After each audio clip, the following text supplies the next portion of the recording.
Assalamualaikum warahmatullahi wabarakatuh. Shalom, salam sejahtera bagi kita semua. Om Swastiastu, Namo Buddhaya, salam kebajikan.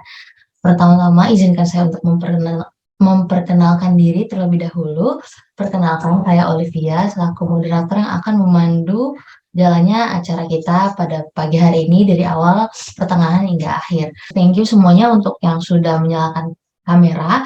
Sebelum itu, sebelum menonaktifkan kembali kameranya, saya akan menginformasikan sedikit dari peraturan untuk jalan acara kita pada pagi menjelang siang hari ini, di mana pertama-tama teman-teman semua itu diharapkan untuk tetap menonaktifkan mikrofon. Sebelumnya juga saya mau menginfokan terlebih dahulu, narasumber kita pada pagi hari ini menyampaikan materi. Mungkin mohon maaf sebelumnya saya akan meng-mute semua peserta karena supaya tidak mengganggu jalannya penyampaian materi dan narasumber kita pada pagi hari ini. Selain itu, saya juga ingin menyampaikan bahwa ada sedikit rules juga untuk acara kita pada pagi hari ini, di mana teman-teman semua selama acara ini berlangsung diharapkan untuk tetap menyalakan kameranya. Selain itu, saya juga ingin menginformasikan bahwa nanti di akhir dari acara kita pada pagi hari ini akan dibuka sesi tanya jawab, di mana nanti di sesi tanya jawab ini mungkin teman-teman semua bisa menanyakan apa yang menjadi penasaran teman-teman di dalam kolom chat kita pada pagi hari ini. Nanti akan saya bantu follow up kepada narasumber hebat kita pada pagi hari ini. Nah, mungkin ada yang penasaran siapa sih narasumber hebat kita pada pagi hari ini. Jadi hari ini kita kedatangan Dr. Ami Febriza Ahmad, Magister Kesehatan. Beliau ini lahir di Ujung Pandang pada 4 Februari 1985. Untuk pendidikan terakhirnya sendiri, beliau terakhir mengenyam pendidikan S3 doktor di kedokteran di Universitas Hasanuddin, dan untuk salah satu kesibukannya sekarang ini adalah menjabat sebagai dosen di Fakultas Kedokteran Universitas Muhammadiyah Makassar. Mungkin kita menyapa terlebih dahulu kepada Dr. Ami, apakah sudah bergabung dengan kami? Iya, Assalamualaikum warahmatullahi wabarakatuh. Waalaikumsalam. Selamat, di sini sudah hampir siang, Mbak Olivia. Oh ya, Iya, Ita. Ibu gimana Ibu kabarnya, sehat-sehat ya Ibu ya? Ya, alhamdulillah sehat. Alhamdulillah. Nah, untuk itu Ibu mungkin karena kita mengingat adanya kondisi keterbatasan waktu, apakah Ibu sudah siap nih untuk kita langsung masuk ke dalam inti acara kita pada pagi hari ini untuk Ibu bisa menyampaikan materinya? Oke, oke, baik.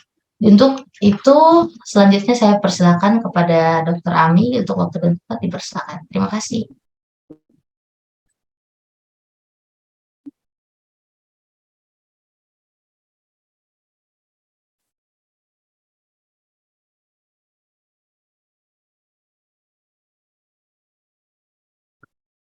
Ya, terima kasih Mbak Olivia dan tim event Yapindo atas undangannya.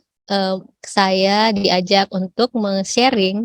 Ini sebenarnya sharing saja ya ke teman-teman karena kebetulan selama S3 itu ilmu-ilmu tentang publikasi juga banyak saya dapat. Sebelumnya mungkin saya penasaran ini Mbak Olivia, yang audiensnya ini dosen kah atau mahasiswa atau mungkin dosen dan mahasiswa? Bagaimana? Untuk datanya sendiri saya belum dapat sih Bu Oh, ya. datanya iya. Ya, terkait partisipan. Mohon Oh maaf iya. sebelumnya Ibu. Siap. Ya, mungkin ada yang mahasiswa ya, atau ada juga barangkali yang dosen atau pendidik, sehingga ilmu tentang publikasi sebenarnya untuk mahasiswa juga bisa, mau mahasiswa S1, S2, atau bahkan dosen yang sementara studi S3 itu akan sangat bermanfaat. Jadi mohon izin saya mulai ya. Jadi saya Ami Febrisa, tadi Mbak Olivia sudah sampaikan, saya kebetulan berdomisili di Makassar, merupakan dosen di Prodi Pendidikan Dokter. Nah, pada topik kita pagi ini, saya akan men-sharing ke teman-teman itu, kenapa kita harus mempublikasi karya kita. Kenapa publikasi itu menjadi sesuatu yang penting kita lakukan ya. Kemudian yang kedua, bagaimana sih caranya kita bisa memilih jurnal yang tepat untuk kita submit ya. Karena memang banyak sekali pilihan sekarang di zaman Internet of Things, itu semuanya informasi sangat luas bisa kita peroleh dengan cepat, sehingga kita perlu selektif memilih di mana sih sebenarnya tempat yang pas untuk karya saya ini. Kemudian nanti berikutnya terakhir tentang step by step-nya. Jadi bagaimana langkah per langkah kita bisa mensubmit ya. Yang pertama mungkin adalah tentang kenapa publikasi itu penting dilakukan. Why publication is very important ya. Jadi seperti yang kita ketahui, yang pertama, kalau kita seorang dosen atau kita mahasiswa S2 atau S3 ya, kalau S1 mungkin ada beberapa fakultas yang tidak mewajibkan mahasiswanya untuk publish. Tapi kalau S2, S3, apalagi dia seorang dosen, maka kesempatan publikasi adalah cara yang tepat agar masyarakat itu bisa mengakses hasil karya kita. Jadi bagaimana orang tahu kita pakar bidang apa kalau kita tidak melihatkan karya kita ke jurnal ya. Jadi itu cara yang paling tepat adalah dengan cara mempublikasikan. Kemudian ada istilahnya publish or perish. Jadi sebenarnya dipublish atau tidak sama sekali itu sebenarnya terlalu ekstrim ya. Jadi sebaiknya dengan cara publikasi kita akan secara otomatis akan memberikan kurikulum vitae riset kita ke orang. Jadi kalau teman-teman nanti atau mungkin ada di sini yang dosen ya, kalau kita bisa lihat seorang itu pakar bidang apa ketika kita misalnya membuka Google Scholar orang itu, atau kita membuka ResearchGate-nya, sehingga seorang itu kalau mau berkolaborasi dengan kita, dia akan punya informasi tentang kepakaran kita. Nah, yang berikutnya adalah memberikan kesempatan masyarakat untuk melihat hasil karya, baik itu yang saintifik, ilmiah, ataukah kalau bidang saya itu tentang kesehatan, sehingga masyarakat itu bisa menilai sendiri. Misalnya yang kemarin ini lagi heboh di tahun 2020 sampai mungkin akhir 21 adalah tentang COVID.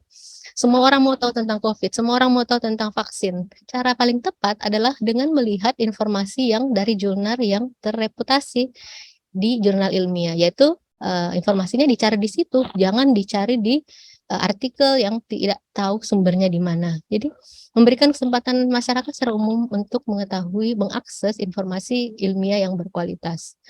Yang berikutnya adalah kita akan dikenal orang.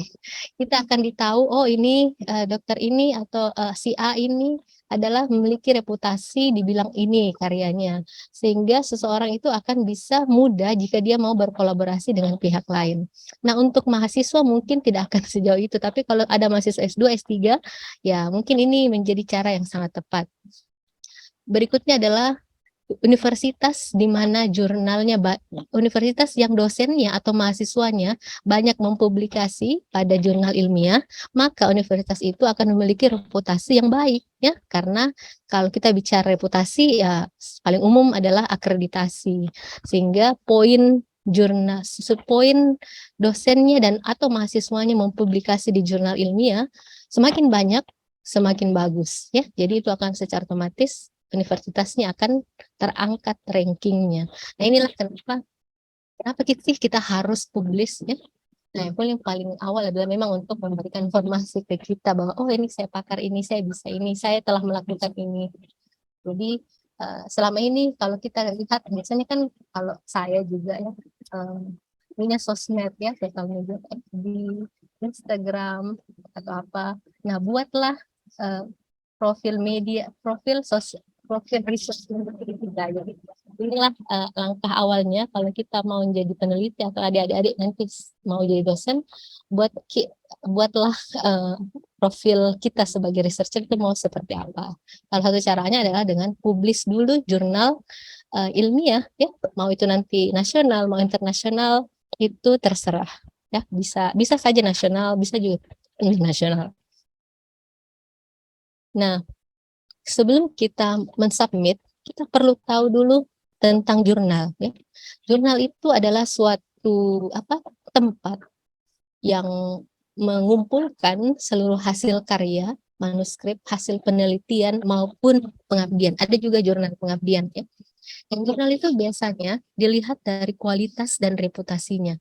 Apa yang dinilai dari suatu jurnal? Yang pertama adalah impact faktornya. Jadi semakin banyak orang mendownload dari jurnal itu, semakin banyak yang men-cite dari jurnal itu, berarti jurnal itu semakin bereputasi. H-indeksnya ya, itu sama juga ya, semakin setiap tahun dia akan meningkat semakin banyak orang yang men-cite dari jurnal itu. Kemudian akreditasi jurnalnya ya, kalau di Indonesia mungkin teman-teman yang dosen kenal dengan Sinta ya, jadi ada Sinta 1, 2, 3, 4 sampai sampai 6 ya kalau tidak salah itu. Nah itu membuktikan bahwa jurnal itu juga dievaluasi setiap tahun oleh oleh Dikti misalnya ya, atau organisasi akreditasi lain. Dan cek juga penerbitnya. Penerbitnya ini juga kalau bisa kita pilih penerbit yang kredibel, yang memang sudah terbukti mempublikasi beberapa jurnal-jurnal ilmiah yang bereputasi. Nah, kalau teman-teman bisa lihat gambar di samping ini penerbit-penerbit yang mungkin sudah sering, mungkin juga ada bukunya ya, teman-teman punya kayak Elsevier ya. Kemudian ada kayak Springer, Wiley, dan lain ya. Kalau Indonesia mungkin ada Arjuna ya, atau apa ya sih? Kalau Indonesia itu ada Arjuna sama Sinta ya. Kemudian ada juga jurnal-jurnal yang terindeks internasional tapi mungkin tidak terlalu bereputasi. Misalnya kayak Copernicus atau yang bereputasi seperti misalnya Scopus atau WOS atau World of Science itu juga bisa. Nah, inilah yang bisa adik-adik atau teman-teman lihat atau pilih ketika nanti ingin mensubmit. Jadi hal-hal inilah yang harus kita perhatikan ya. Nah, kenapa harus lihat keempat hal itu tadi? Karena ada bahaya tentang istilah predatory journal atau satu jurnal yang predator ya. Nah, biasanya untuk mengetahui satu jurnal itu predator atau abal-abal ceritanya ya. Yang pertama kita harus cek websitenya secara menyeluruh ya, karena ada jurnal yang mirip sekali namanya, tapi ternyata bukan yang saya tuju ya. Misalnya kita kalau misalnya mengetik Journal of Biological apa gitu, oh ternyata ada juga yang sama namanya itu. Itu kita harus perhatikan baik-baik apakah sama nomor ISSN-nya, apakah memang itu ya, sehingga kita tidak salah mensubmit. Kemudian lihat editorial board-nya, apakah memang ada expert yang terkenal, bereputasi, dan lihat bukti per-review-nya, apakah dia menampakkan proses per-review yang baik, berapa lihat contoh salah satu manuskrip yang terbit di situ. Biasanya kan dia menuliskan kapan manuskrip itu disubmit dan kapan dia publish ya. Biasanya jaraknya itu ya 3 bulan, 4 bulan ya, 6 bulan, bahkan ada yang setahun. Berarti proses reviewnya itu biasanya jalan. Tapi kalau ada jurnal yang baru diterima hari ini, besoknya atau 3 hari berikutnya sudah terbit, itu kita harus hati-hati. Berarti manuskrip kita yang masuk tidak direview sama sekali dan itu berbahaya ya. Kemudian poorly index, ini tidak banyak orang men-cite tempat itu ya, karena mungkin tidak dikenal atau abal-abal tadi ya. Kemudian bacalah tadi terbitan-terbitan yang lalu, yang dulu-dulu ya. Baca apakah memang dia rutin terbitnya, setiap volume berapa banyak ya. Ini juga setiap volume berapa banyak ini sebenarnya pernah saya ikut webinar. Katanya kalau semakin banyak sampai ribuan per volume itu bisa juga agak berbahaya. Tapi ada juga jurnal yang bereputasi ya, yang kayak yang memang banyak karena di dalamnya itu banyak sub-subnya. Jadi kita harus teliti juga. Kemudian lihat tim editornya memang apakah expert di ahli bidang itu. Nah, untuk mudahnya bisa teman-teman lihat di link ini ya. Jadi Bell List. Jadi Bell ini adalah seorang kayak apa ya, jurnalis atau apa dia. Dia memang kalau kalian lihat, kalau teman-teman buka list ini, disitulah terlist beberapa jurnal yang dicurigai predator. Ya. Kita tidak mau tulisan kita masuk ke tempat-tempat yang salah. Akhirnya kalau tulisan kita masuk ke tempat ini, saya yakin mungkin akan sedikit kita pertama kita juga akan terjebak. Kemudian tulisan kita akhirnya tidak akan di-cite oleh orang-orang, kepotensi di-cite-nya sedikit, ya, sehingga itu akan merugikan kita sendiri. Nah, biasanya ciri-cirinya jurnal predator selain yang adalah sangat tinggi acceptance-nya ya. Baru kasih masuk hari ini, 2-3 hari berikutnya sudah diterima ya. Tidak ada penolakan sama sekali. Jadi itu juga harus kita curiga atau hati-hati. Mengaku bilang dia mereview tapi ternyata tidak, itu juga. kemudian meminta pembayaran publication, diminta bayar dulu, baru setelah itu katanya diterbitkan. Kadang jurnal yang minta bayar dulu ini kita juga harus concern sebelumnya. Ada juga sih yang agak lain, ada juga yang lain selain yang di atas, misalnya skopnya itu luas banget ya, luas sekali. Dia jurnal yang skopnya kesehatan, pendidikan, pokoknya semua jurnal dia terima. Itu juga berbahaya. Ya, kita harus hati-hati. Atau apa ya terlalu luas, kemudian apa ya, mirip mirip dengan jurnal yang kita tuju ya, dan sebagainya. Yang paling sering mungkin teman-teman sering, kalau ada yang dosen di sini yang pernah submit sebelumnya, mungkin sering menerima email-email yang dari publisher yang tidak jelas atau jurnal tertentu. Nah, itu juga biasanya kita curigai predator karena dia spamming masuk ke email kita. Itu biasanya kita harus hati-hati untuk menerimanya. Ya. Nah, bagaimana caranya kita memilih jurnal yang tepat untuk karya kita? Yang pertama adalah kita harus state our message. Sebenarnya kita mau karya kita ini audiensnya apa, topiknya apa, kata kuncinya apa. Misalnya kayak saya ini, saya itu biasanya bikin penelitian di bidang senyawa bioaktif atau herbal medicine. Maka jurnal yang saya pilih pasti yang ada itunya, ada tema kesehatannya dengan herbalnya atau senyawa biochemistry-nya. Pasti saya cari jurnal yang seperti itu, yang target audiensnya adalah peneliti-peneliti di bidang tersebut.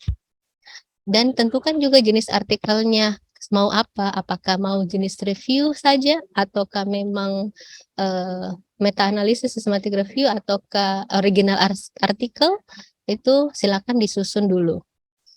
Yang kedua, tahap kedua adalah buat list. Jadi misalnya kayak saya tadi herbal medicine, banyak sekali itu jurnal tujuannya ya, bisa journal of biologi, bisa journal of farmakokognisi ya, apapun itu yang mirip-mirip ya. Buat dulu list sehingga nanti kita punya alternatif lain ketika tempat yang pertama kita submit itu ditolak. Jadi kita bisa bergeser ke lain. Jadi jangan hanya satu tujuan, buat beberapa list target yang kita mau submit. Kemudian lihat tujuan dan skop penulisan kita. Tadi misalnya ada yang punya karya atau penelitian di bidang apa lagi, pendidikan misalnya, bidang pendidikan kesehatan atau pendidikan SD, maka skop carilah jurnal-jurnal pendidikan yang memang khusus untuk pendidikan itu. Kemudian lihat juga urgensi to publish-nya. Jadi kita perlu tahu, mengukur diri kita sendiri seberapa cepat kita mau tulisan ini terpublikasi ya. Biasanya kalau mahasiswa kayak mahasiswa S2, mahasiswa S3 kan punya target selesai ya kan. Punya harus selesai S3 begitu tahun, harus publish tahun ini, bulan ini dan sebagainya. Nah, itu juga teman-teman harus perhatikan setiap jurnal yang dituju ini, oh ini kayaknya proses reviewnya agak lama nih setelah saya lihat beberapa tulisan yang masuk. Biasanya acceptance rate-nya ini sedikit yang diterima. Oh oke, berarti dia mungkin saya catat dulu, nanti mungkin cari alternatif lain. Nah, harus disesuaikan dengan timeline-nya kita yang mau submit. Jangan sampai kita submit terus ternyata lama. Kita juga sudah keburu, oh saya harus selesai S3 ini atau harus selesai S2 baru ternyata lama di review. Nah, makanya urgency to publish kita harus punya ukuran untuk kita juga ya, sehingga kita bisa pertimbangkan, oh jurnal ini tepat untuk saya, jurnal ini belakangan deh karena agaknya agak lama. Berikutnya adalah jurnal matrix yang kayak tadi yang di depan ya, impact faktornya, H-indexnya ya, sebagainya. Ini ada 1, 2, 3, 4, 5 poin yang bisa teman-teman catat kalau melihat atau memilih jurnal untuk karya teman-teman. Nah, ini state your message. Maksudnya apa? Ya sama, mungkin saya sudah jelaskan di awal yang sebelumnya ya.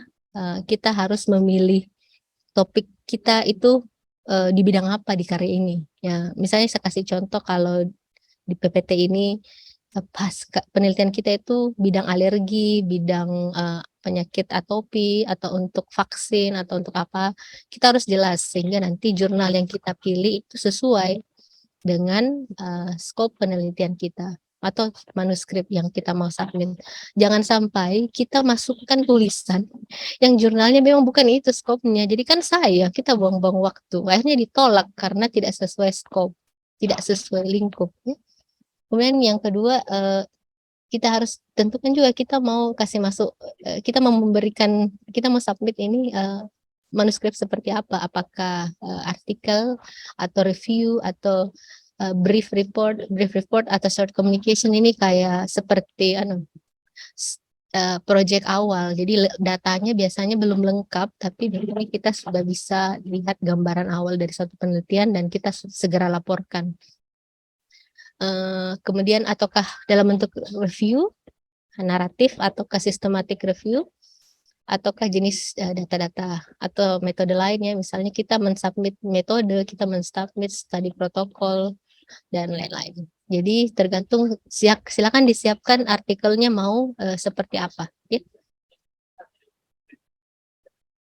Nah, kemudian buat shortlist seperti yang tadi saya sampaikan, ya. Buat daftar artikel. Nah, untuk membuat daftar, teman-teman bisa melakukan beberapa metode. Yang pertama bisa berkonsultasi, kalau kita mahasiswa S2, mahasiswa S3, atau mahasiswa S1 yang mau publish, konsultasi sama dosen pembimbing, sama supervisor, atau kalau kita dosen mau ya konsultasi sama teman sejawat kita, ya, teman atau peer yang sama bidangnya dengan kita.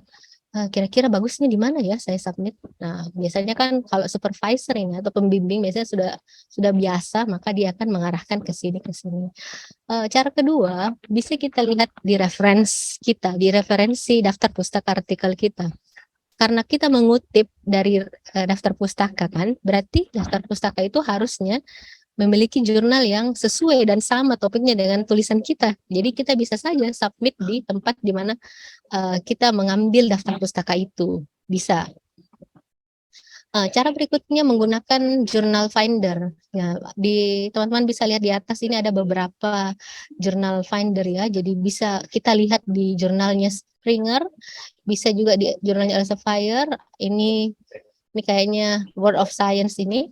Kemudian ini Taylor and Francis, atau kita lihat di Sinta yang punyanya Kemendikbud, atau kita bisa melihat langsung di sini rank di Simago Jurnal Rank. Nah, setelah kita mencari, melihat beberapa faktor tadi termasuk H-indeksnya, acceptance rate-nya, urgensi kita, kemudian scope-nya, maka kita buat list jurnal A itu scope-nya ini. Acceptance rate-nya begini persen, impact factor-nya berapa persen, kemudian rankingnya berapa, jurnal B dan jurnal C, sehingga teman-teman punya banyak pilihan untuk mensubmit. Saya sarankan buat begini, karena kalau kita ditolak di satu tempat, ya kita masih punya banyak opsi lain untuk memilih tempat submit berikutnya, ya. Nah, hal yang paling sederhana untuk melihat suatu jurnal itu baik atau tidak adalah di bagian about jurnal itu. Jadi biasanya kalau jurnal itu kan ada web halaman depannya, kemudian klik bagian about-nya. Nah, biasanya di situ kelihatan scope-nya apakah sesuai dengan field kita atau kepakaran kita atau tulisan yang kita tulis.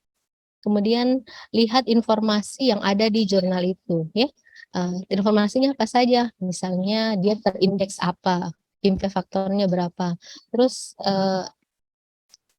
kemudian dia rankingnya berapa. Semua ini harus kita catat supaya kita bisa punya informasi bahwa jurnal ini sesuai dengan tulisan saya. Oh, jurnal ini tidak sesuai dengan tulisan saya, sehingga kita bisa memilih ke tempat lain.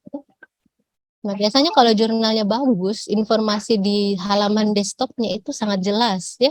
Nah, kalau dia jelas begini kan kita enak. Oh, ternyata acceptance range-nya jurnal ini 14%. Terus dia itu dari disubmit sampai diputuskan itu sekitar 11 hari. Terus setelah diterima sampai dipublikasi mungkin 15 hari. Ini penting karena tadi kita punya timeline, terutama yang mahasiswa ya, S2 atau S3.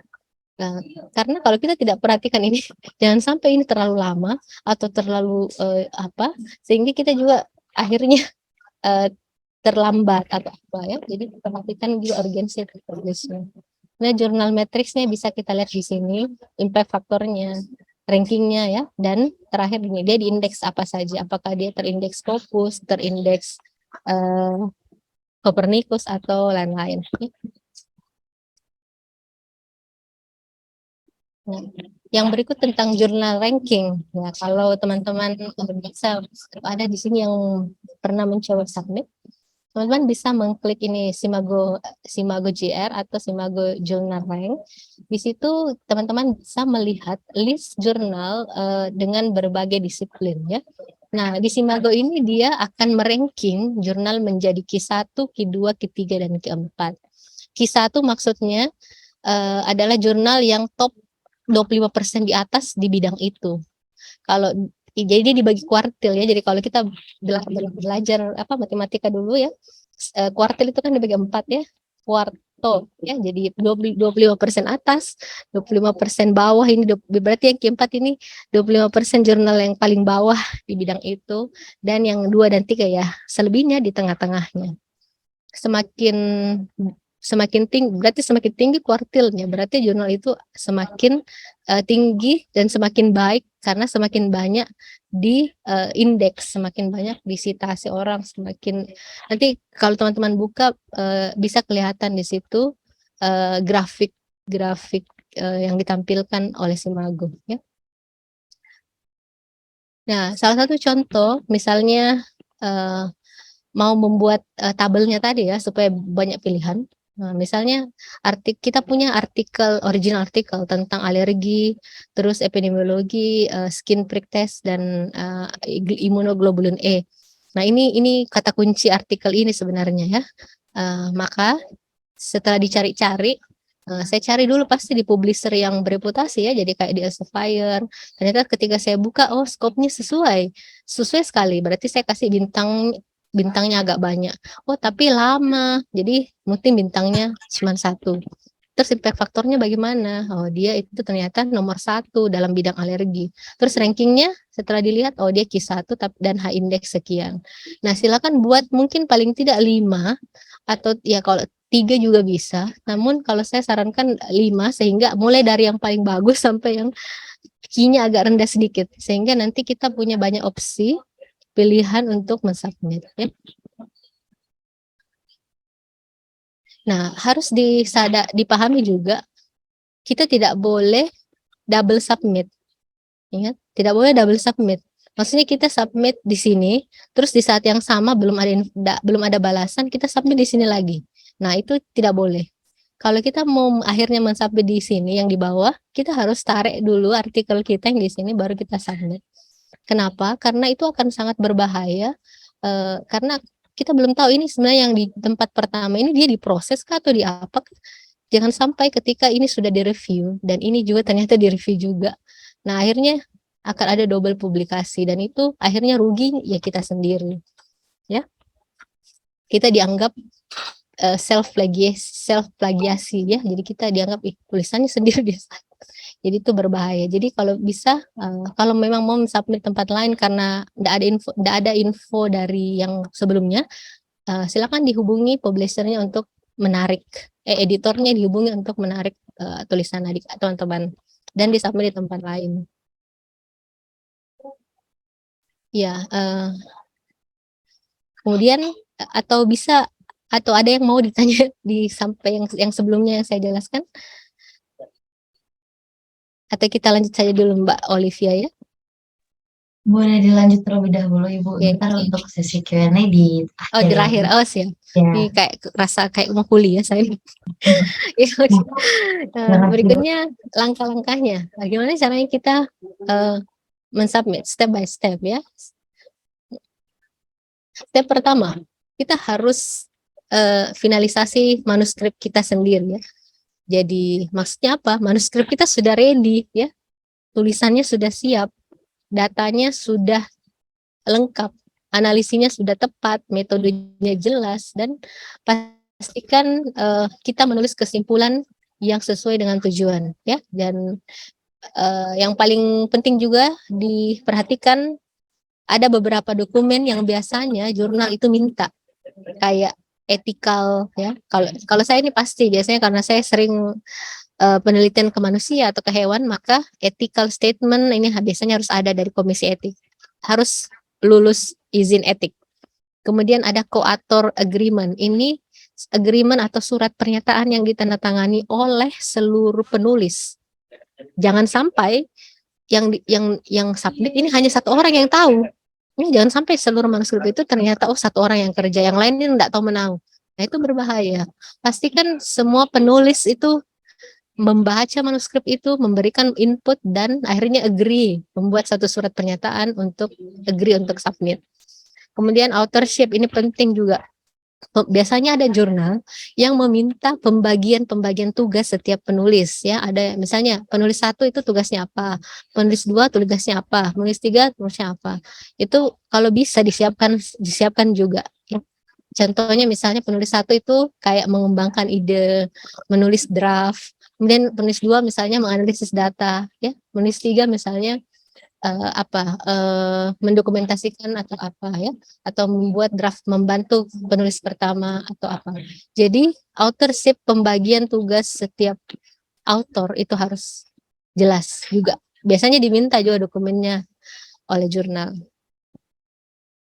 Nah ini ya, authorship harus jelas sebelum manuskrip itu ditulis. Ya, biasanya beberapa jurnal itu meminta setiap author menulis pernyataan ya. Nah, joint co-authorship itu bisa saja biasanya ada 2 atau lebih penulis itu bekerja bersama untuk mempublikasikan suatu karya, ya. Biasanya ada paling banyak itu kalau dia bisa lebih dari 5, bisa 10 ya. Terutama kalau publikasi yang multi center ya. Saya datanya sangat banyak diambil dari berbagai daerah di Indonesia atau berbagai daerah di dunia, maka penulisnya bisa banyak sekali. Nah, ini contoh letter of authorship dan agreement. Jadi ini publikasi saya di jurnal Sinta kayak enggak salah, ini jurnal nasional. Jadi semua author harus menandatangani surat ini. Jadi di sini namanya semua dan ini tanda tangannya. Jadi biasanya formatnya akan sesuai dengan jurnal yang tuju. Kalau yang ini yang di sini kayaknya jurnal Sinta. Kalau ini jurnal pendidikan jurnal psikologi ya.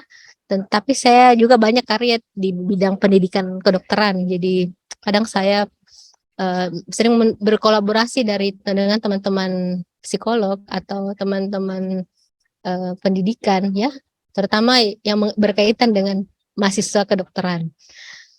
Ya, tapi yang pasti semua penulis, semua co-author harus setuju ya. Harus sign di form ini. Tahap yang kedua, pastikan sebelum submit kita membaca guideline. Nah, aturan tulisnya. Sebenarnya dalam satu manuskrip berapa banyak sih kata yang dipakai? Terus gambar harus berapa jumlahnya? Berapa referensi totalnya? Dan check and recheck. Baca kembali apakah sudah sesuai panduan atau tidak, ya. Nah, memang kalau kita submit berkali, memang kadang ini juga jadi butuh waktu ya. Kalau kita ditolak di satu jurnal, harus lagi submit ke jurnal lain, maka kita harus baca lagi aturan jurnal baru ya. Tapi tidak apa-apa, demi publikasi kita harus memang meluangkan waktu demikian. Nah, biasanya author guidelines juga akan ada di halaman jurnal itu ya. Misalnya ini juga pernah ada juga tulisan saya di sini, Jurnal Pendidikan Kedokteran Indonesia Sinta 2. Silakan lihat aturan penulisannya. Kalau menulis artikel, menulis review itu seperti apa. Ini misalnya jurnal infeksi. Nah, silakan juga lihat aturan dan sesuaikan dengan draft manuskrip teman-teman. Biasanya saya rasa kalau ada yang sudah pernah menulis manuskrip, maka akan kenal dengan susunan ini ya. Jadi kalau original research biasanya akan ada struktur kayak begininya ya. Ada abstraknya, kemudian ada bagian introduction, ada bagian method, ada bagian hasil atau result, ada bagian diskusi, Kemudian ada bagian konklusi sama ada bagian ini yang disclosure. Ini yang tambahan-tambahan ya, kayak conflict of interest, funding atau ethical clearance itu biasanya ada di belakang. Nah, ya ini biasa ya, jadi hampir secara umum struktur IMRAT ini ada. Nanti disesuaikan. Apakah jumlah katanya begini, itu tergantung dari jurnal masing-masing. Nah, ini secara garis besarnya saja sama ya. Nanti tergantung lagi dari jenis jurnalnya ya sebenarnya ya. Apakah memang dia minta 500 atau 1000, bisa saja ada yang 800, itu tergantung. Nah, langkah berikutnya setelah kita sudah lengkapi semua authorship, semua sudah setuju, kemudian kita sudah apa? Sudah mencek guideline ya, marilah selanjutnya kita menulis. Nah, biasanya langkah pertama adalah siapkan dulu semua gambar dan tabel ya, karena yang kita pegang pertama adalah data kan. Kalau kita bicara hasil penelitian, maka yang pertama kita pegang pasti data. Data itu langsung analisa dan pindahkan ke dalam bentuk tabel. Kalaupun ada gambar, grafik, chart, disiapkan ya. Jadi yang pertama sebenarnya bukan menulis introduction atau judul atau tulis abstrak, bukan. Yang pertama datanya dulu, hasilnya dulu ini, gambarnya, tabelnya ya. Nah, setelah itu kita tulis method atau bagian metodologi. Karena bagian metodologi itu bagian yang kita sendiri sudah lakukan. Kalau publikasinya dari penelitian ya, kita sudah lakukan. Jadi bagian metodologi ini akan lancar kita ceritakan. Penelitian ini dilakukan secara deskriptif selama ini dengan menggunakan responden begini-begini ya, kan begitu kan. Nah, ini biasanya kalau bisa tulis saja dulu bagian metode karena ini yang paling gampang karena kalian teman-teman sudah lakukan. Setelah itu tulis hasil. Nah, hasil ini kan yang diperoleh tadi dari data ini, yang dari tabel, dari gambar. Silakan diceritakan angka-angka tersebut dalam bentuk result atau bagian hasil. Setelah hasil, tulis diskusi. Jadi diskusinya itu berarti menghubungkan antara hasil yang kita peroleh dengan referensi-referensi lain untuk membandingkan data kita, ya. Itu diskusi. Apa kelemahannya penelitian ini? Kenapa datanya seperti ini, ya? Kenapa justru begini? Jadi dibandingkan dengan hasil-hasil yang previous tadi atau yang sebelumnya. Setelah itu baru kita tulis kesimpulannya. Oh, ternyata kesimpulannya begini. Nah, kesimpulan itu setelah itu baru mungkin introduction yang kita lengkapi dari sebelumnya ya. Karena kadang kalau kita mulai dari introduction, biasanya data yang kita dapat di lapangan itu mungkin tidak sejalan dengan arah tujuan awal. Mungkin ada yang tidak lengkap, mungkin hanya sebagian data yang kita peroleh sehingga nanti tidak nyambung lagi dengan tujuan pertama. Makanya introduction biasanya kita buat, kalau saya juga menulis dari introduction agak terakhir saja. Kemudian baru setelah itu kita bisa menulis abstrak ya, karena abstrak itu kan resume dari seluruh manuskrip full ya. Jadi abstrak ditulis agak terakhir belakangan, dan bahkan kalau bisa judul mungkin baru ada idenya ketika abstrak dan keseluruhan manuskrip itu selesai. Ya, karena harus dipahami bahwa judul publikasi jurnal biasanya agak berbeda dengan judul proposal atau judul skripsi atau judul tesis. Biasanya judul manuskrip atau publikasi jurnal lebih sederhana, lebih ringkas, lebih bisa menggambarkan hasil dan kesimpulannya, dan biasanya tidak panjang ya. Nah, langkah selanjutnya adalah tulis kembali dan perbaiki ya. Jadi yang pertama adalah tulis dulu maukah satu kalimat, satu paragraf per hari, tulis saja, nanti diedit belakangan ya, karena memang kadang tantangannya termasuk juga saya karena saya juga struktural, jadi kadang untuk hasil penelitiannya sudah ada nih, tapi aduh ini harus saya spend waktu untuk pindahkan ke dalam bentuk manuskrip. memang itu tantangan. Yang penting menurut saya konsistensi. Tulis saja dulu, nanti diedit. Tulis dulu. Kemudian setelah ditulis, tulis lihat kembali apakah sudah sesuai. Kemudian kadang kalau tulisan kita mau disubmit ke dalam yang berbahasa Inggris, mungkin kita perlu translate ya, atau mau pakai jasa proofreading, atau kita harus revisi lagi kembali ya. Nah, co-author ini bisa membantu kita untuk sama-sama melihat yang sudah kita tulis ya. Nah, yang paling tidak kalah penting adalah cek plagiarisme. Cek plagiarisme ini suatu keharusan ya, jangan sampai ternyata tulisan kita itu kemiripannya itu besar dan anggap kita mencontek karya orang. Plagiarisme check ini paling sering ya pakai Turnitin ya, pakai Turnitin. Kayaknya setiap universitas punya akses untuk itu ya. Karena ini memang agak mahal kalau kita mau langganan sendiri pribadi ya. Biasanya saya sering minta bantuan di perpustakaan universitas atau mungkin ada unit. Kalau di universitas itu ada unit lembaga penelitian dan pengabdian, mungkin mereka punya. Saya rasa ini ini harus disiapkan karena ada juga, dan bahkan mungkin setiap jurnal pasti mewajibkan plagiarisme check dulu sebelum dia submit tulisan, dia publiskan tulisan itu. Nah, tahap berikutnya adalah submit. Sudah lengkap manuskrip, sudah di rewrite, sudah di proofread, sudah di plagiarisme check, baru kita submit. Jadi kalau kita mensubmit, pas kita harus lengkapi semua dokumen itu ya. Dokumen naskahnya ada, author agreement ada, ethical clearance-nya ada, gambarnya ada, figurnya, tabelnya ada, semua harus kita lengkapi. Kita siapkan itu. Yang kedua, register. Karena biasanya jurnal sekarang kan sudah tidak ada lagi yang by email ya. Sekarang semuanya melalui OJS atau online journal system ya, atau online submission system. Jadi biasanya kita perlu registrasi ke sistem itu untuk mendapat akses untuk mensubmit. Kemudian cek harga. Ini nih cek harga nih, atau artikel processing charge fee. Berapa sih yang harus dibayar? Kadang ada yang gratis. Gratis itu biasanya tidak open key. Kadang orang lain sebelum baca dia harus bayar. Nah, tergantung sih ini berapa, tergantung juga kualitas jurnal yang kita tuju. Ada yang kalau yang di luar itu kadang-kadang kalau yang agak tinggi rankingnya mungkin agak mahal ya, turun sedikit, agak murah. Nasional juga seperti itu.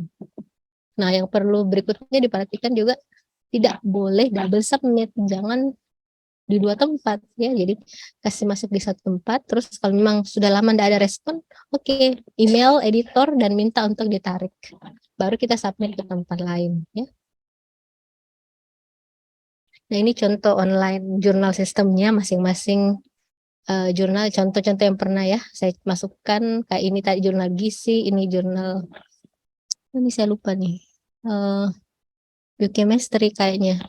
Kemudian ini yang PLOS ya, ini Q1. Ini jadi kita harus biasanya mendaftar dulu lewat sistem ini, baru kita masukkan manuskrip kita bersama dokumen-dokumen lain lewat sistem. Nah, ini dokumen lainnya tadi ya.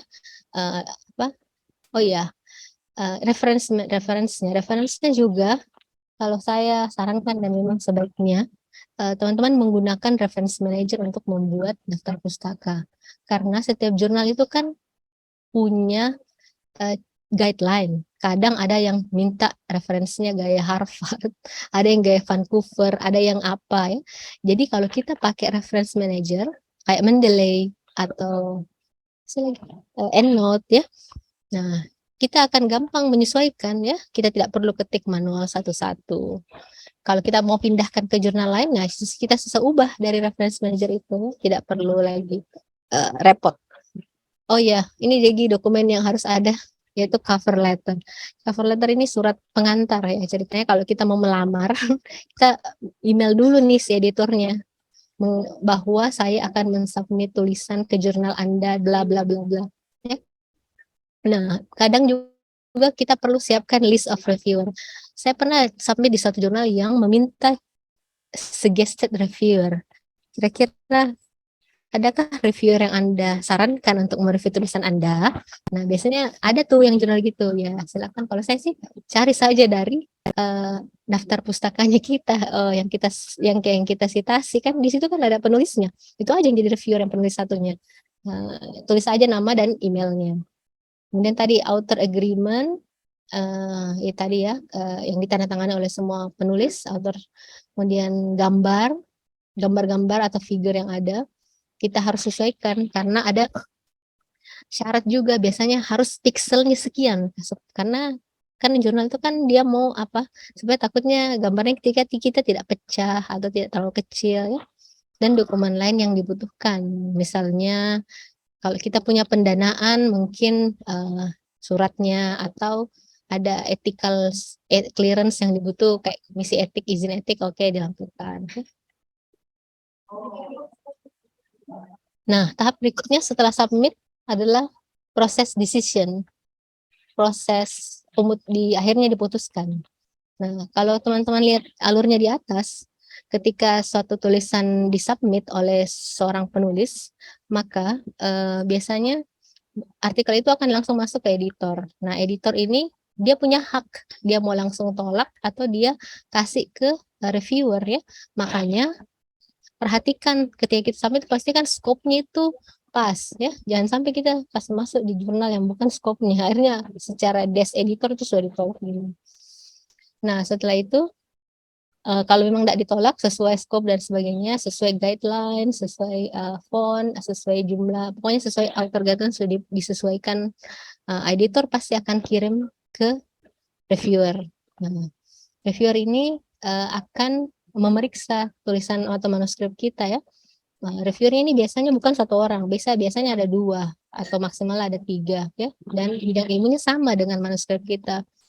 Nah, itu dia review, dia komentari tulisan teman-teman. Setelah itu akan kembali dikirim ke editor. Nah, ketika itu akan masuk di sistem kita bahwa ada revisi dari reviewer, silakan diperbaiki ya. Kalau memang revisinya banyak, ya banyak juga nanti kita harus perbaiki. Kalau revisinya hanya bahasa misalnya minor saja, oke, silakan diperbaiki juga. Baru kita submit kembali. Nah, proses itu berlangsung terus sampai akhirnya kalau memang diputuskan diterima dan nanti akan kembalikan ke kita untuk di copyright. Dilihat dulu apakah ada yang salah, ada yang melengkapi, affiliation-nya sudah tepat, baru di-publish. Ya. Nah, biasanya setelah kita biasanya ada kemungkinan pasti ditolak. Ada beberapa jurnal yang saya masukkan ditolak ya, tapi kita tidak perlu kecewa karena kadang dari tolakan itu ada komentar-komentarnya yang kita bisa catat dan kita bisa perbaiki ketika kita submit di tempat lain ya. Tapi ketika kita kalaupun kita mau, ketika misalnya tidak ditolak tapi direview, biasanya kita harus membuat lagi suatu surat namanya rebuttal letter ya. Rebuttal letter itu surat yang memperlihatkan, oh ini yang saya sudah perbaiki, ini dari komentarnya ini saya perbaikinya begini, dari komentar yang begini saya perbaikinya ini. Jadi supaya reviewernya juga melihat, oh ya dia sudah perbaiki, dia sudah perbaiki. Oke, jadi ini decision prosesnya ya, mulai dari submit sampai dipublikasi.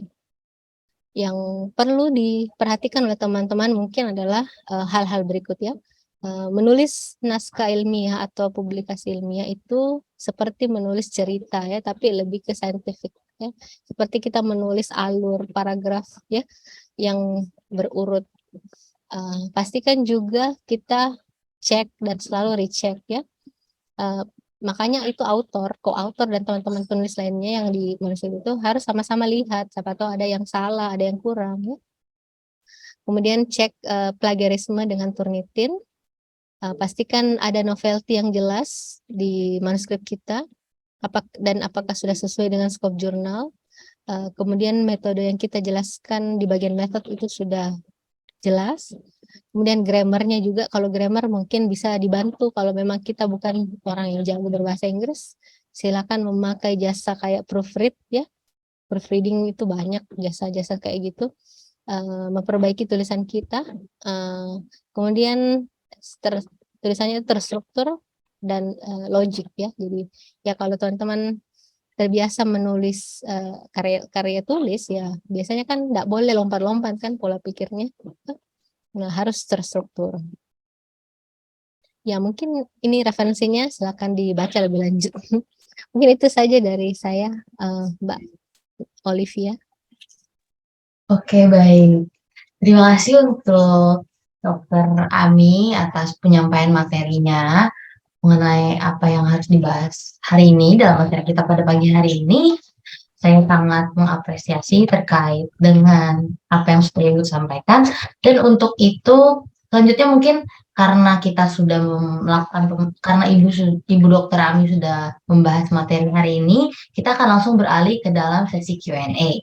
Dalam sesi Q&A ini, seperti yang saya sudah infokan sebelumnya, teman-teman bisa bertanya melalui kolom chat, itu bisa menyampaikan pertanyaannya melalui kolom chat, bisa juga menyampaikan pertanyaannya dengan cara raise hand.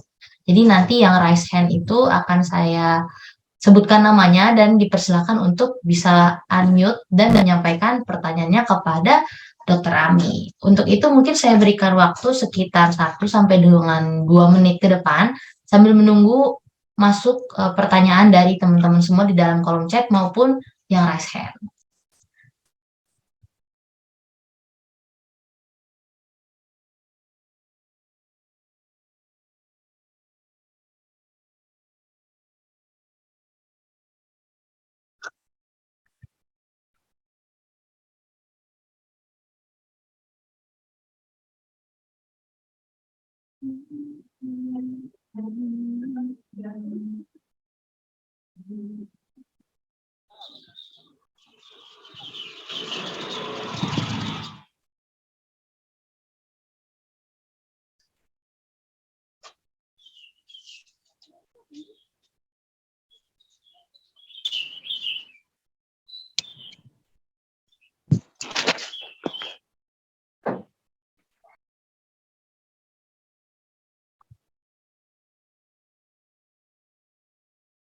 Mungkin sekali lagi kali ya saya infoin kembali kepada teman-teman semua untuk yang punya pertanyaan seputar materi maupun di luar materi juga dipersilahkan untuk disampaikan baik melalui kolom chat maupun secara langsung menyampaikan pertanyaannya dengan cara unmute dan pertama-tama mungkin raise hand terlebih dahulu.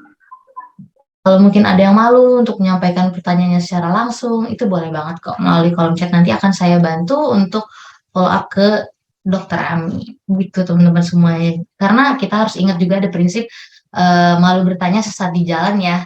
Jadi kita selagi ada kesempatan nih dengan pakarnya secara langsung gitu ya, ditanyain aja gitu apa yang mungkin menjadi penasaran dari kita supaya kedepannya kita juga nggak salah dalam melangkah gitu.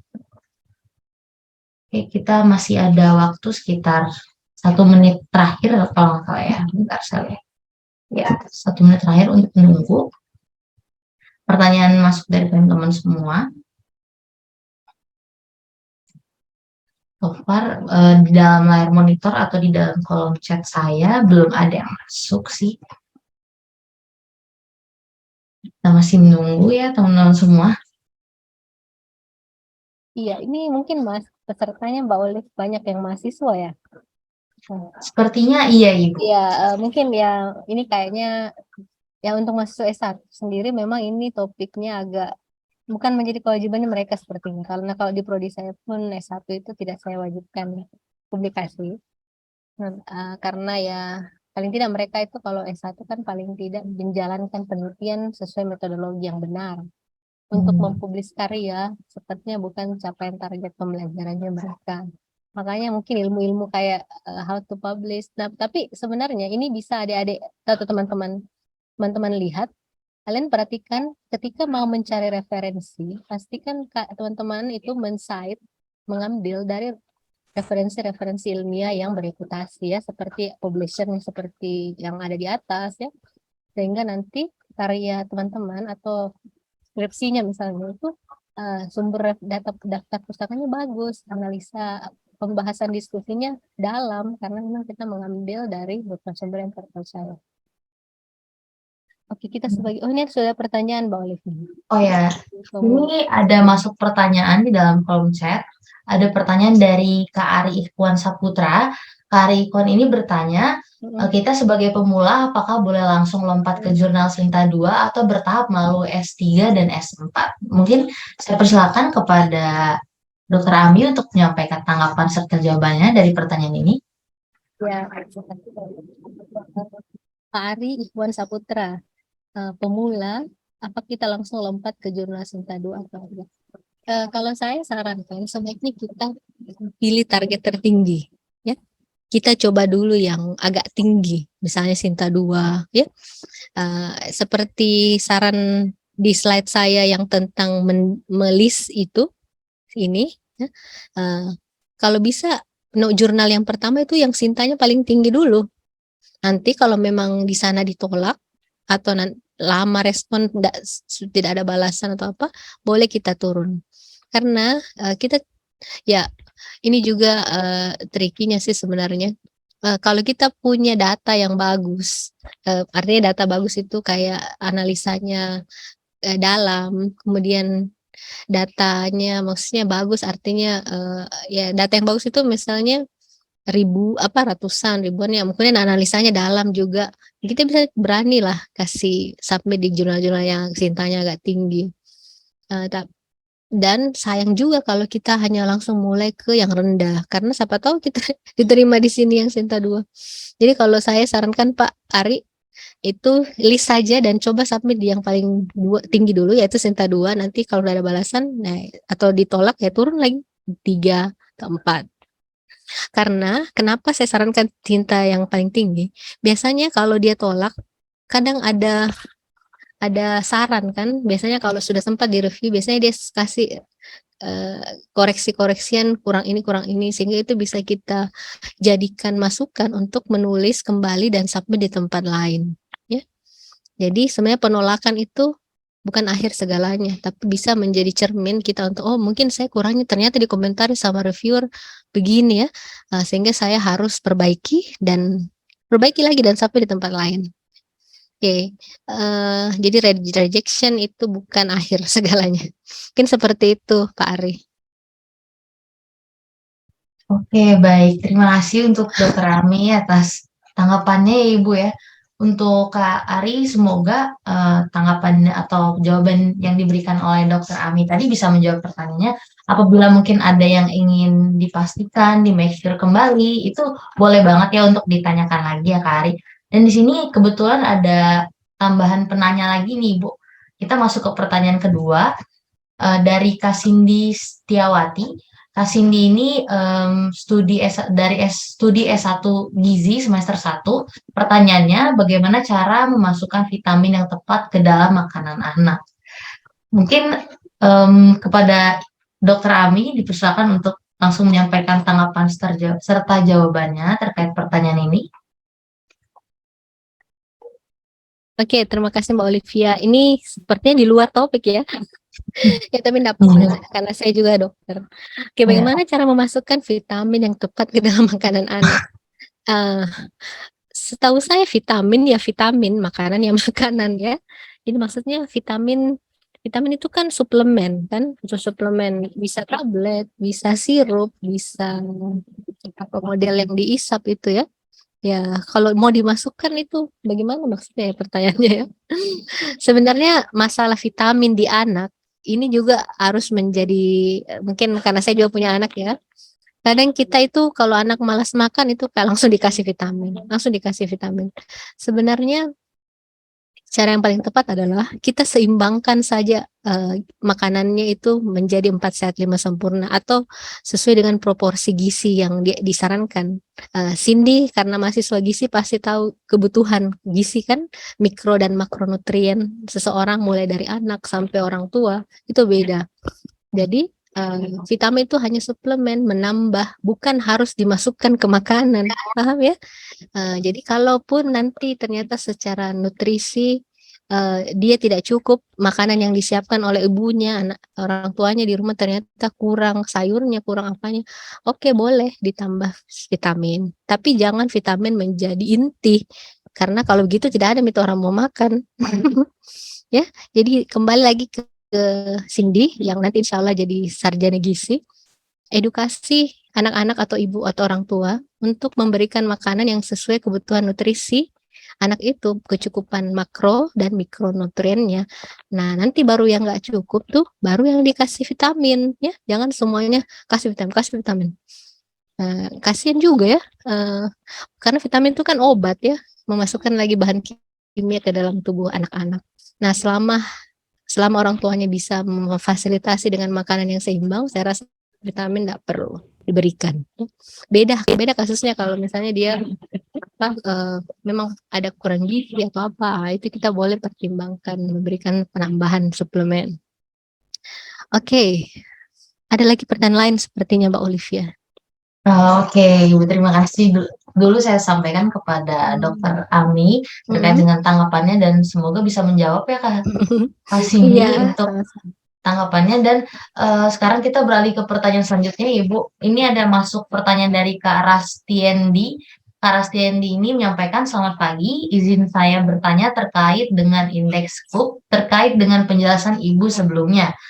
Lalu mengenai penggunaan jurnal dari NCBI atau PubMed, bagaimana tanggapan dari narasumber mengenai penggunaan jurnal dari sumber tersebut? Terima kasih. Mungkin Ibu boleh langsung berikan tanggapannya. Oke, terima kasih Mbak Olivia. Oke, NCBI dan PubMed ya.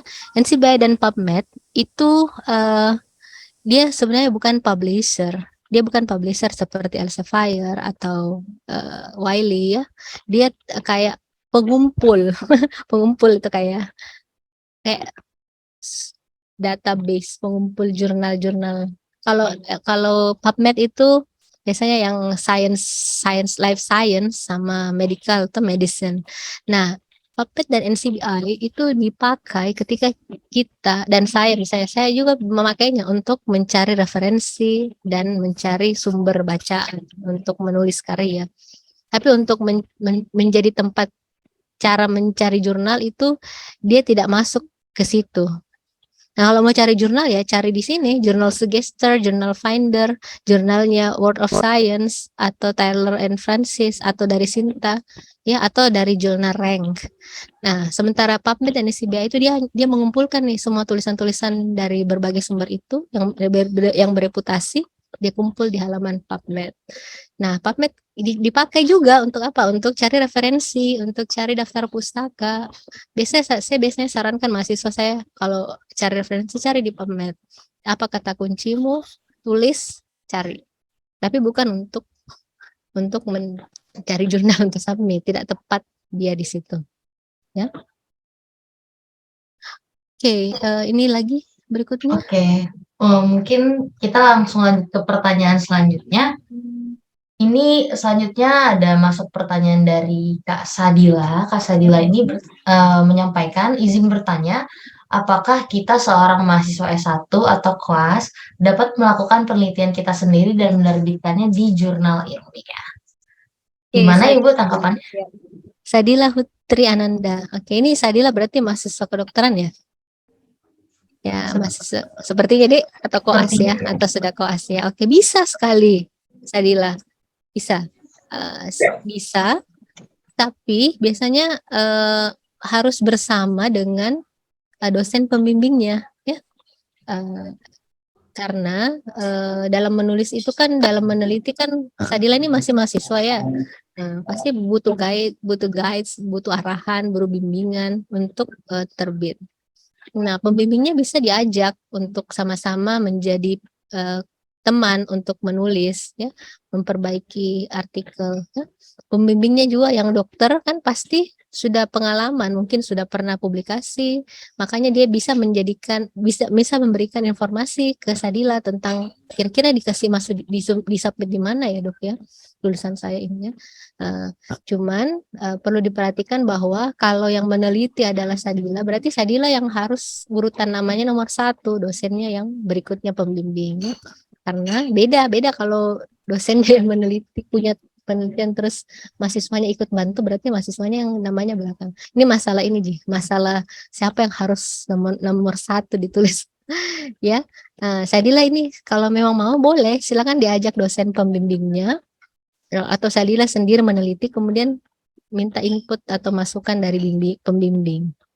Saya rasa mahasiswa S1 dengan mempublikasi, kalau saya lihat sekarang ya di Mbak Olive di apa sih indikator kinerja university itu IKU itu dia ada memang poinnya. Jadi jika seorang mahasiswa S1 bisa mempublikasi di jurnal ilmiah apalagi internasional, maka poinnya juga akan tinggi bagi universitas maupun fakultas itu ya. Ya seperti itu Mbak. Oke, terima kasih Dokter Ami untuk tanggapannya. Semoga untuk Kak Sadila tadi bisa menjawab ya apa yang diberikan tanggapannya oleh Dokter Ami. Kita masuk ke pertanyaan yang selanjutnya. Ini sepertinya ini masuk kita ke 3 pertanyaan terakhir ya Dokter ya. Pertanyaan yang pertama ini ada dari Adel, Kak Adel. Kak Adel ini menyampaikan izin bertanya, apa sih langkah yang berguna untuk menghindarkan duplikasi dari pelaksanaan penelitian dan dapat diketahui penelitian yang pernah dilakukan? Bagaimana tuh dokter kira-kira tanggapannya? Waduh, pertanyaannya Adel. Ini Adel mahasiswa ya? Apa sih langkah? Nah, ini biasa saya kalau membimbing skripsi nih. Saya kalau mahasiswa sudah datang ke saya nih, nah ini kayaknya sudah pernah nih. Jadi untuk tahu suatu penelitian itu pernah dilakukan atau tidak, berarti kita harus banyak membaca, ya. Kita harus banyak membaca. Nah, bagaimana caranya kita tahu ini pernah dilakukan atau tidak? Pertama, kan kalau sebelum meneliti pasti kita sudah punya ide, konsep dan topik yang kita mau teliti kan. Itu topik dan mungkin perlu nanti saya bisa buat sesi nanti bersama ya Pindo lagi ya Mbak tentang ini mencari novelty ini masalahnya pertanyaan Adel. Gimana caranya kita cari yang baru? Nah, pastikan kita banyak membaca.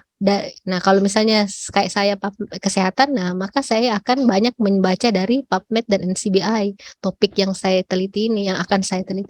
Kalau kalau sudah pernah orang bikin, nah saya lihat saya semua listnya, saya lihat oh kalau sudah orang pernah bikin, berarti kita nggak boleh ulang. Nah, tekniknya adalah kita harus bikin juga tabel kayak gini, Adel. Tabel gini, jurnal tulisan, tapi di sininya bukan jurnal nih. Di sini biasanya nama autornya, terus di sini nama judulnya, terus di sini metodenya bagaimana, variabelnya apa ya. Sehingga nanti kalau kita sudah melis semua jurnal-jurnal yang kita sudah baca itu, nah kita bisa lihat hal-hal baru dari semua data tersebut, dari list-list ini ya. Jadi kuncinya memang harus banyak membaca sebelumnya dari topik terkait. Paling sederhana ya cari di PubMed kalau memang orang kesehatan ya, atau cari di Google Scholar. Kalau ada yang sudah sama seperti itu ya berarti janganlah diulang hal itu ya. Ya, mungkin seperti itu. Ini agak panjang penjelasannya ini. Oke, baik dokter. Terima kasih untuk tanggapannya dokter sekali lagi. Dan untuk Kadel semoga menjawab. Jadi intinya kuncinya dari pertanyaan untuk menjawab pertanyaan dari Kadel ini banyak-banyak membaca ya dokter ya. Benar ya? Oke, langsung aja kita masuk ke pertanyaan yang selanjutnya. Itu ada dari Kak Maulida Hani. Kak Maulida Hani ini menyampaikan, mohon izin bertanya Bu, mengenai kategori Sinta 1, 2, 3, 4, itu bagaimana ya? Saya masih baru mengenal istilah tersebut. Mohon penjelasannya Ibu, terima kasih. Oke dokter, untuk tanggapannya bisa langsung diberikan dokter. Iya, terima kasih banyak. Siapa nih yang bertanya? Oh iya, Maulida. Masuk Maulida dosen atau mahasiswa? Oke, jadi biasanya yang kenal istilah Sinta itu paling sering dosen. Jadi Indonesia itu punya pengindeks nasional namanya Sinta ya. Sinta itu kalau yang kalau Simago ini kan dia internasional ya jurnal rank ya ada Q1, Q2, Q3, Q4. Kalau Sinta itu ranking jurnal nasional di Indonesia.